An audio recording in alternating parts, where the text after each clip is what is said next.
Bom dia, boa noite, conforme o horário que vocês estiverem assistindo esta videoaula. O tema dessa videoaula hoje é uma sequência da videoaula anterior, quer dizer, continuo a falar dos benefícios previdenciários ou benefícios pagos pelo Regime Geral de Previdência Social, benefícios em espécie pagos pelo Regime Geral de Previdência Social.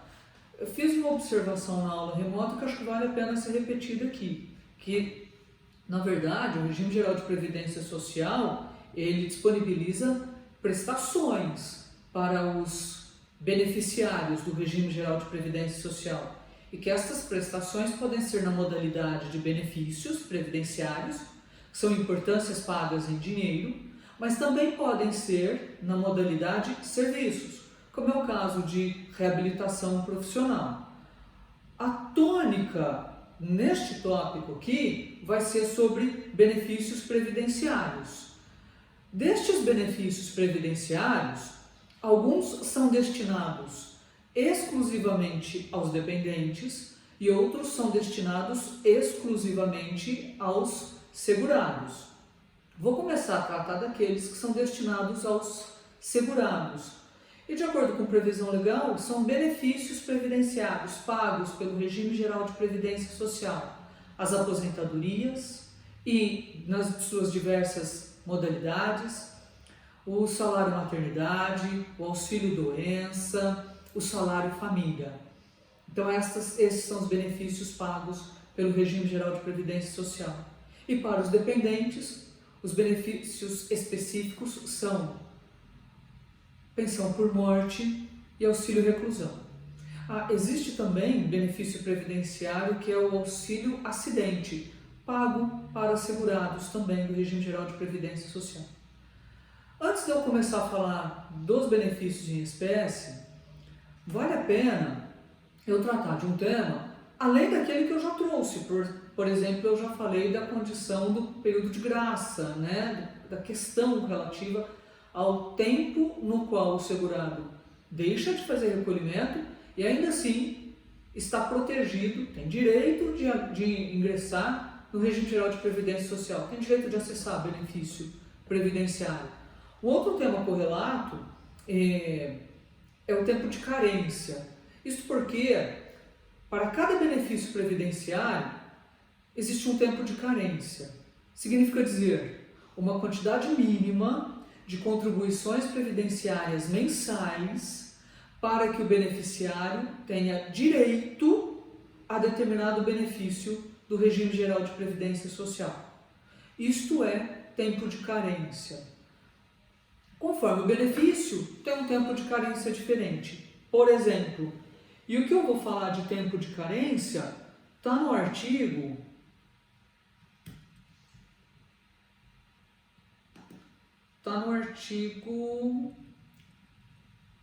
25 da Lei 8.213 de 99. E, de acordo com ele, tempo de carência para auxílio doença e aposentadoria por invalidez é de 12 contribuições mensais. Para as aposentadorias especiais e aposentadoria comum, o tempo de carência é de 180 contribuições mensais. Para o auxílio reclusão, o tempo de carência é de 24 contribuições mensais. E para salário maternidade, de segurado contribuinte individual e segurado facultativo, o tempo de carência é de 10 contribuições mensais. No caso do salário maternidade, a carência tem uma posição diferente em relação ao tipo de segurado. Eu falei assim, no caso de segurado, contribuinte individual e segurado facultativo, é a carência de 10 contribuições mensais. Mas se for segurado especial, a própria Lei 8.213 determina que, neste caso, em sendo segurado especial, a carência será considerada assim: basta ao segurado especial comprovar o exercício da atividade própria de segurado especial nos 12 meses anteriores à data do requerimento do salário maternidade. Ele cumpre a exigência para ter direito ao benefício previdenciário do salário maternidade. Ainda sobre salário maternidade, se for segurado empregada, segurada trabalhador avulso e segurado empregada doméstica também, não tem carência para salário maternidade. Então, quando eu falo salário maternidade e carência, eu tenho que trabalhar com 3 possibilidades. Uma, que tipo de segurado é? Se for contribuinte individual e segurado facultativo, 10 contribuições mensais de carência. Se for segurado especial, tem que comprovar, não precisa ter contribuições mensais para isso, mas precisa comprovar 12 meses de exercício de atividade na condição de segurado especial, 12 meses imediatamente anteriores ao requerimento do salário maternidade para ter direito ao benefício. E por fim, se for segurado empregado, trabalhador e também trabalhador avulso, aí está dispensado de carência. É imediato a sua filiação, a possibilidade de ter direito ao salário maternidade. Pode acontecer, ainda falando do salário maternidade, pode acontecer do parto antecipado. Se o parto antecipa, a carência também será reduzida na proporção de meses de antecipação do parto. Se o parto antecipou em 1 mês do que estava previsto, a carência é reduzida para menos 1 mês e assim por diante. Então esta é a história da carência. Tem uma outra situação específica de carência, que é a seguinte: ela se destina para segurado que vinha participando do regime geral de previdência social e por um daqueles motivos que nós vimos na nossa aula anterior, ele perdeu a condição de segurado, ele saiu ou deixou de contribuir para o regime geral de previdência social. Depois, quando ele volta, na verdade ele reingressa para regime geral de previdência social, quando ele volta, tem uma regra específica que está no artigo 27A da Lei 8.213. E segundo esta regra, para os casos, e não é para todo o benefício então, é para os casos de aposentadoria por invalidez, auxílio-doença, salário maternidade e auxílio reclusão, o segurado precisa comprovar que depois que ele voltou para o regime geral de previdência social, ele tem pelo menos a metade do tempo de carência exigido originalmente para cada um destes benefícios.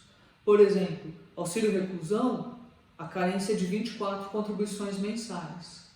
Se ele perdeu a condição de segurado, depois de já ter contribuído algum tempo, portanto, e volta para regime geral de previdência social, ele vai ter que cumprir metade do tempo de carência previsto originalmente para o benefício. Ou seja, vai ter que ter 12 meses de carência neste caso. Então esta é uma regra específica que precisa ser observada, tá? Estes são os casos relativos à carência.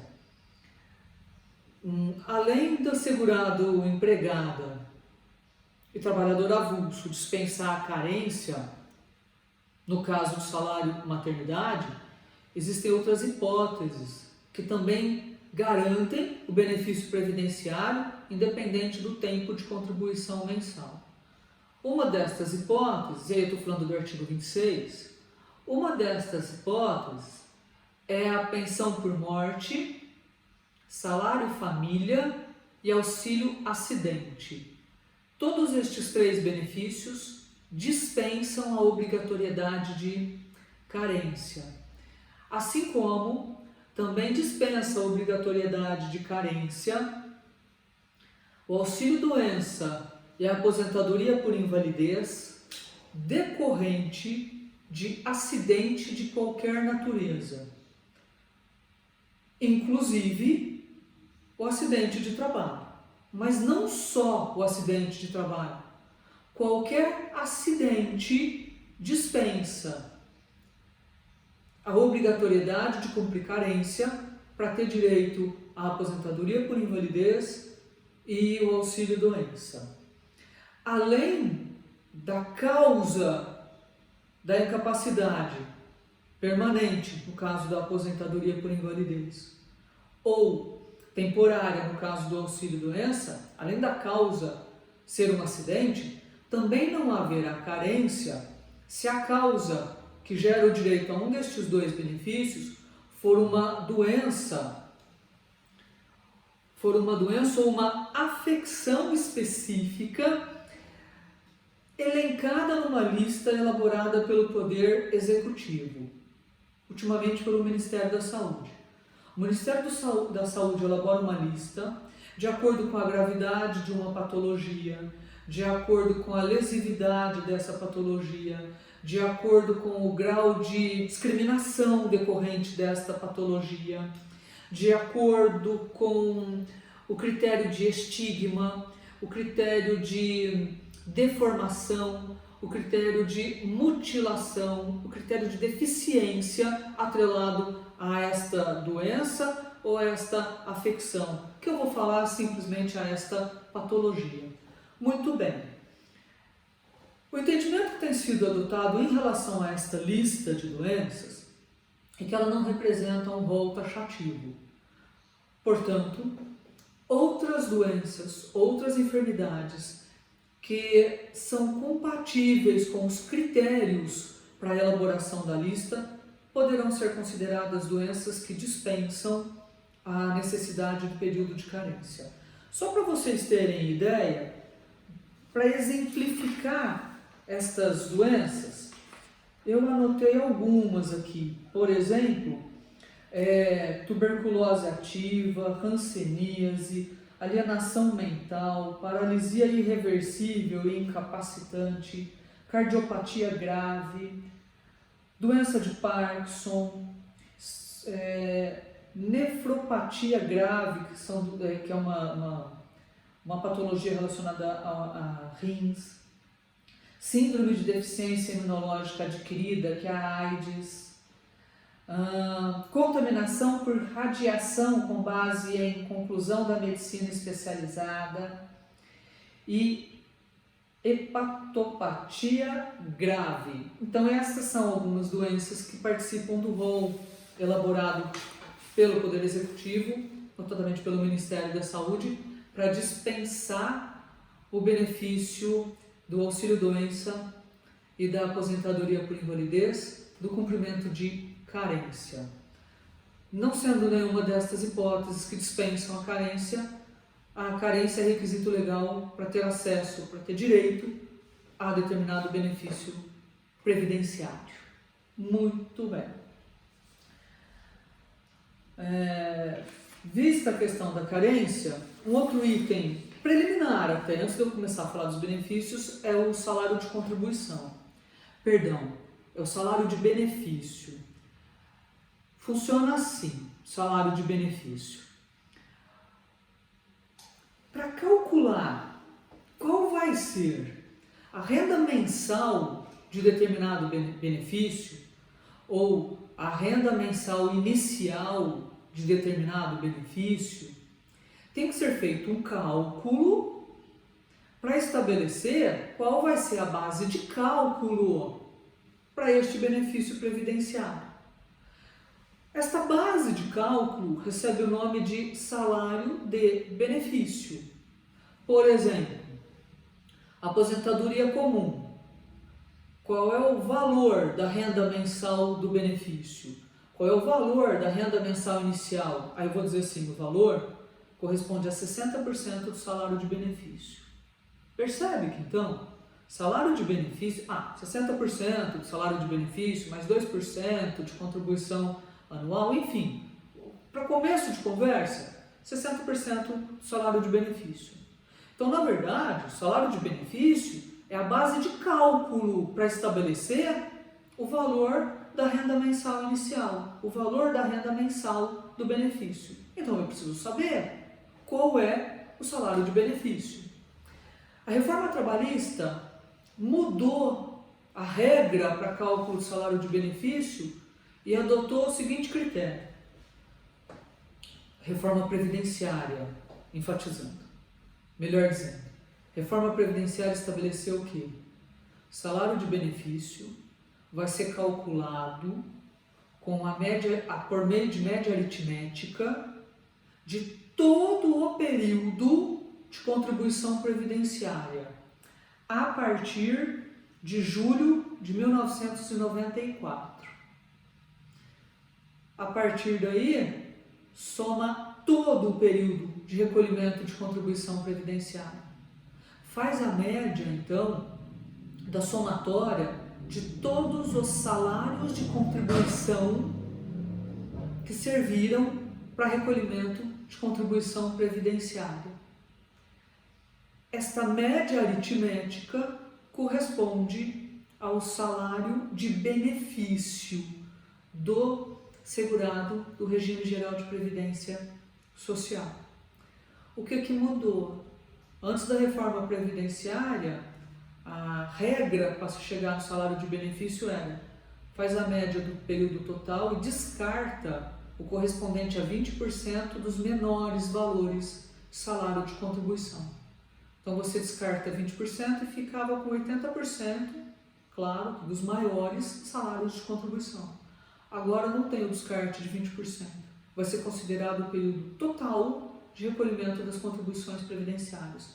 Período contributivo total para estabelecer o salário de benefício. Esta é a regra estabelecida na reforma previdenciária, mas poderá não ser a regra definitiva. Isto porque o texto da emenda constitucional número 103 de 2019 deixa claro que enquanto não tiver legislação infraconstitucional regulamentando o salário de benefício, ele vai ser calculado desse jeito. Bom, então, enquanto a gente não tiver regulamentação em lei ordinária ou lei complementar, conforme o caso, esse vai ser o cálculo do salário de benefício. Média aritmética de todo o período contributivo a partir de julho de 1994. É assim que eu calculo salário de benefício. Quero lembrá-los que, se houver recebimento de auxílio acidente, ele entra no cálculo do salário de contribuição e, portanto, vai entrar também no salário de benefício. Outra coisa que vale a pena ser destacada é que, independente do valor de salário de benefício, nenhum benefício pago pelo regime geral de previdência social para substituir remuneração do segurado poderá ter valor inferior ao correspondente a um salário mínimo. Aí, às vezes a gente fala assim, exceção a esta regra, é o salário família e o auxílio acidente. Na verdade, não é exatamente uma exceção. Se nós considerarmos que salário família e auxílio acidente não substitui a remuneração do segurado, não substitui o salário de contribuição do segurado. Por outro lado, se a gente entender que, independente do benefício, nenhum deles poderá ter valor menor do que um salário mínimo, aí eu tenho que considerar a exceção, o salário família e o auxílio acidente. De um jeito ou de outro que for posto, estes dois últimos benefícios poderão ter valor menor do que o correspondente a um salário mínimo. Por outro lado, nenhum valor de benefício previdenciário poderá ser superior ao teto do regime geral de previdência social. Então, existe um valor máximo de benefício previdenciário pago pelo regime geral de previdência social, que são os atuais R$ 6.101, acho que 3 centavos. Única exceção a esta regra de valor máximo, de teto, é o salário maternidade. Isto porque o valor do salário maternidade deve corresponder ao último salário fixo recebido pela segurada. Não entra, então, na limitação do teto do regime geral de previdência social.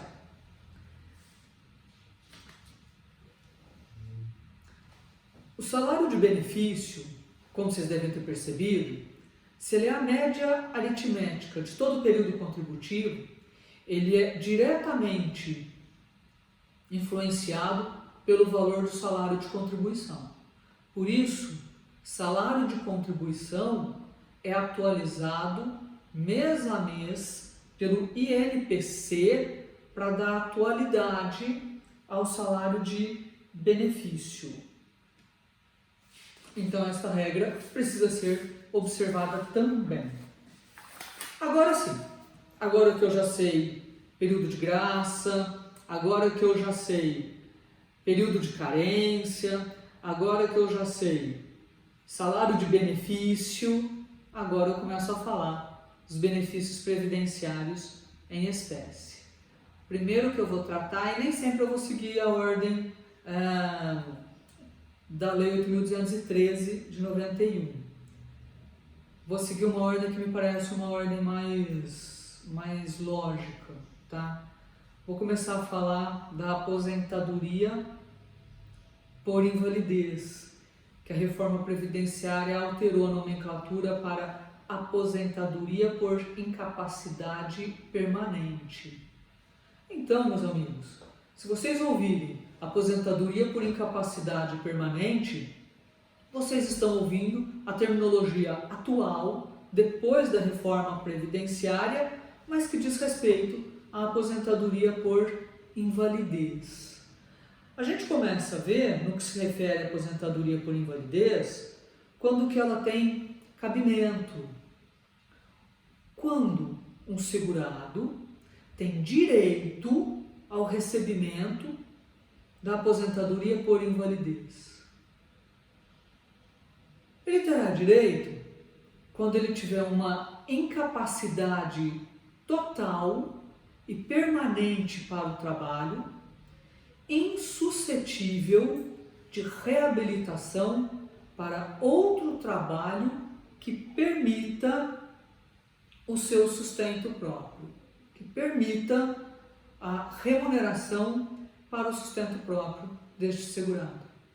Por isso que a gente fala que a aposentadoria por incapacidade permanente se refere à incapacidade laborativa, mas não qualquer incapacidade laborativa.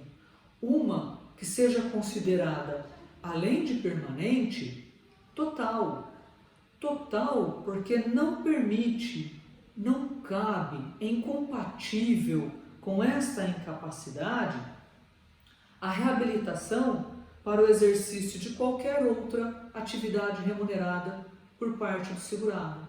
Aí é caso de aposentadoria por invalidez ou aposentadoria por incapacidade permanente.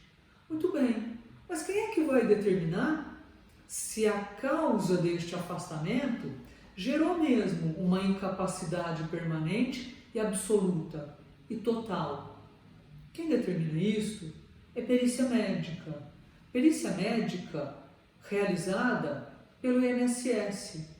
É o perito médico do INSS que faz a perícia e verifica se a incapacidade daquele segurado é total ou é parcial. Se a incapacidade daquele segurado é permanente ou temporária. Conforme o resultado da perícia, muda o benefício ao qual ele tem direito. Se o resultado da perícia for que a incapacidade é permanente e total, aí o benefício cabível é a aposentadoria por invalidez. Importante, então, a perícia médica no INSS para definir o benefício. Tão importante que a legislação permite que o segurado seja acompanhado por seu médico particular, se ele tiver. Mas, nesse caso, ele que vai custear as despesas do seu médico particular acompanhando na perícia. Mas o médico particular não substitui a perícia do INSS. A perícia oficial é a perícia feita pelo INSS. ela que vale, tá? Esta perícia, realizada nestes termos, ela poderá, depois de concedida pelo INSS, ela poderá ser objeto de uma reavaliação. Ou seja, um segurado que já teve a aposentadoria por invalidez concedida pelo INSS, ele poderá ser chamado de volta, depois de algum tempo, para realizar uma nova perícia médica. E aí funciona assim: o aposentado que é chamado para fazer nova perícia médica, para comprovar mesmo, ou para verificar o estado atual de incapacidade deste aposentado, se talvez, porventura, ele não tenha recuperado a sua capacidade para o trabalho, ainda que de forma parcial, ou não, ou se mantém mesmo a sua incapacidade absoluta, total e permanente, mantendo o benefício da aposentadoria por invalidez. Muito bem. O aposentado que é convocado para fazer nova perícia e não comparece, a aposentadoria por invalidez é suspensa até ele aparecer para fazer nova perícia. Quando ele aparece, conforme o resultado, quando ele volta e faz a perícia, a manutenção ou não do benefício vai depender do estado atual da incapacidade do aposentado. Em alguns casos, não é dispensada, não vai haver realização de nova perícia. Quais são esses casos que a própria previsão legal estabelece que não sejam convocados para novas perícias aposentados por invalidez? Quando o aposentado tiver mais de 60 anos, ou então, quando o aposentado tiver 55 anos ou mais, mas já tiver mais de 15 anos de tempo de aposentadoria por invalidez. Aí, neste caso, não cabe realização de nova perícia médica por parte do INSS. Tem uma coisa bem interessante, viu, gente? Esta convocação para a realização de novas perícias, ela foi instituída numa lei do final de 2019. Essa lei do final de 2019, ela não só previu a possibilidade de convocação de aposentados por invalidez para participarem de nova perícia, como ela também instituiu um programa de benefícios para o servidor do INSS, para aquele que trabalha no INSS, ganhar bônus de acordo com a quantidade de reavaliações que ele faz. Então, são dois critérios para recebimento destes bônus. Um critério é reavaliar benefício previdenciário com suspeita de irregularidade. E o outro critério é reavaliar benefício previdenciário por meio da convocação para nova perícia médica realizada. Conforme o resultado, então, o trabalhador do INSS é bonificado por isso. Aí dá para a gente entender a quantidade de convocação para novas perícias que o INSS fez e tem feito ainda. É a história da bonificação para realização, para revisão, melhor dizendo, de benefícios previdenciários, sobretudo aposentadoria por invalidez e o auxílio doença, tá certo? Como eu disse agora mesmo, a aposentadoria por invalidez tem período de carência, o período de carência é de 12 meses, mas essa carência é dispensada no caso de aposentadoria por invalidez decorrente de acidente de qualquer natureza ou decorrente de uma daquelas doenças elencadas num rol preparado pelo Ministério da Saúde.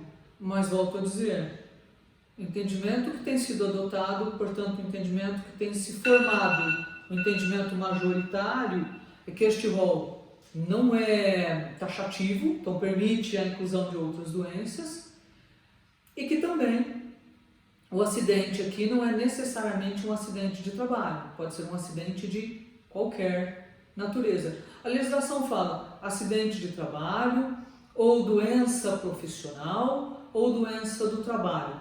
Acontece que doença profissional ou doença do trabalho se equipara a um acidente de trabalho. Na verdade, nem que se equipara a um acidente de trabalho, é um típico acidente de trabalho. Então, quando eu falo de acidente de trabalho, eu já estou falando de doença profissional e também já estou falando de doença do trabalho. Não preciso ficar especificando a todo momento cada uma delas. Tá certo? Acontece que a aposentadoria por invalidez, ela pode ser um desdobramento do auxílio-doença ou não. Isso é importante para eu saber a data da concessão do benefício. Em outras palavras, a partir de quando o segurado é considerado aposentado? A partir de quando começa a contar a aposentadoria por incapacidade permanente? E aí depende do seguinte: se primeiro ele vinha passando ou ele vinha em gozo de auxílio-doença, ele é concedida a aposentadoria por invalidez na data da conversão do benefício do auxílio-doença para aposentadoria por invalidez. Mas como ele pode ser aposentado por invalidez direto, conforme a perícia médica identificar, é possível que ele não venha recebendo antes o auxílio-doença, que ele já de pronto receba o benefício da aposentadoria por invalidez. Aí funciona assim. Para segurado empregado, os primeiros 15 dias do afastamento, independente de ter sido um acidente ou não, independente de ter sido uma doença do trabalho ou não, independente do motivo da incapacidade, os primeiros 15 dias do afastamento, o empregador paga integralmente. Nenhum benefício previdenciário, então, recebe o salário do empregador. A partir do 16º dia do afastamento, por causa de incapacidade laborativa, é que o segurado começa a receber benefício previdenciário. Ele se torna beneficiário. Ou vai ser o auxílio-doença, ou vai ser a aposentadoria por invalidez. No caso da aposentadoria por invalidez, então, ou aposentadoria por incapacidade permanente, então, ela é concedida no 16º dia do afastamento do empregado. Ela é concedida no 16º dia do afastamento do empregado se o empregado apresentou o requerimento junto ao INSS dentro do prazo de 30 dias da ocorrência da incapacidade. Se ele demorou mais de 30 dias para apresentar o requerimento de aposentadoria por invalidez junto ao INSS, aí a concessão vai ser considerada na data do requerimento apresentado ao INSS. Para os demais segurados, a concessão da aposentadoria é considerada na data da incapacidade laborativa. Da mesma maneira, é considerada a partir da data da incapacidade laborativa se o requerimento para aposentadoria por invalidez foi apresentado no prazo de 30 dias contados desta incapacidade. Se demorou mais de 30 dias para apresentar o requerimento solicitando a aposentadoria por invalidez, aí a data da concessão do benefício será considerada a data da apresentação do requerimento. E aí sim, o aposentado por invalidez, ou melhor dizendo, o segurado, estará aposentado por invalidez. Valor da aposentadoria por invalidez. O valor vai ser de 100% do salário de benefício no caso de incapacidade resultante de acidente de trabalho. Aqui tem que ser acidente de trabalho. Olha, acidente de trabalho, doença profissional ou doença ocupacional. Se a causa da incapacidade tiver sido um acidente de trabalho, o valor do benefício, o valor da renda mensal do benefício, da renda mensal inicial, vai ser correspondente a 100% do salário de benefício.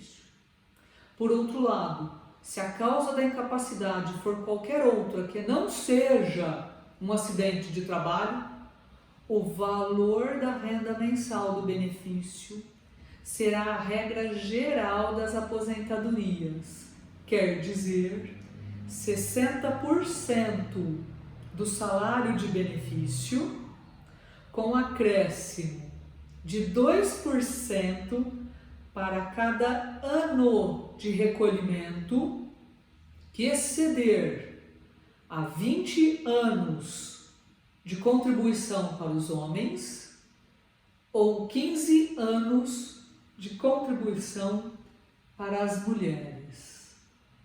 Aqui teve uma redução muito grande no valor da aposentadoria por incapacidade permanente. Manteve o valor de 100% só no caso de acidente de trabalho. Nos demais casos, está seguindo a regra comum das aposentadorias. 60% do salário de benefício, com acréscimo de 2% para cada ano de recolhimento que exceder 20 anos de recolhimento para os homens e 15 anos de recolhimento para as mulheres. Por enquanto, este é o valor. Volto a dizer o que disse no comecinho ou há pouco tempo atrás.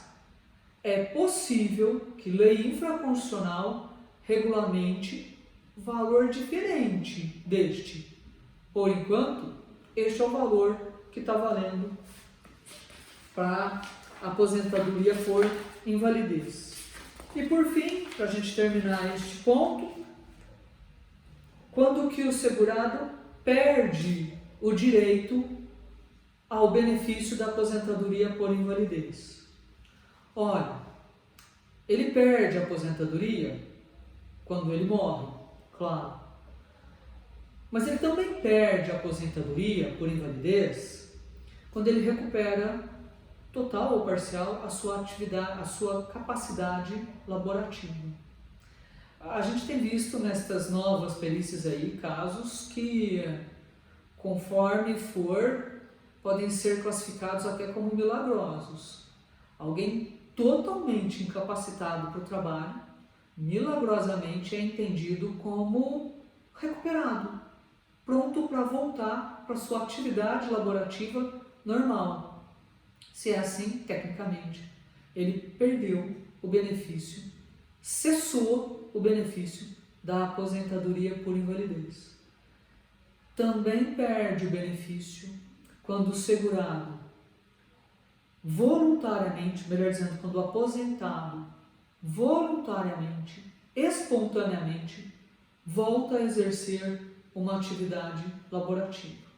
O entendimento é que se ele está apto para exercer uma atividade laborativa, não cabe o benefício previdenciário da aposentadoria por invalidez, que é cabível para incapacidade permanente e absoluta e total. Se ele está exercendo atividade remunerada, é porque não tem mais cabimento a aposentadoria por invalidez. Aí ele perde o benefício previdenciário.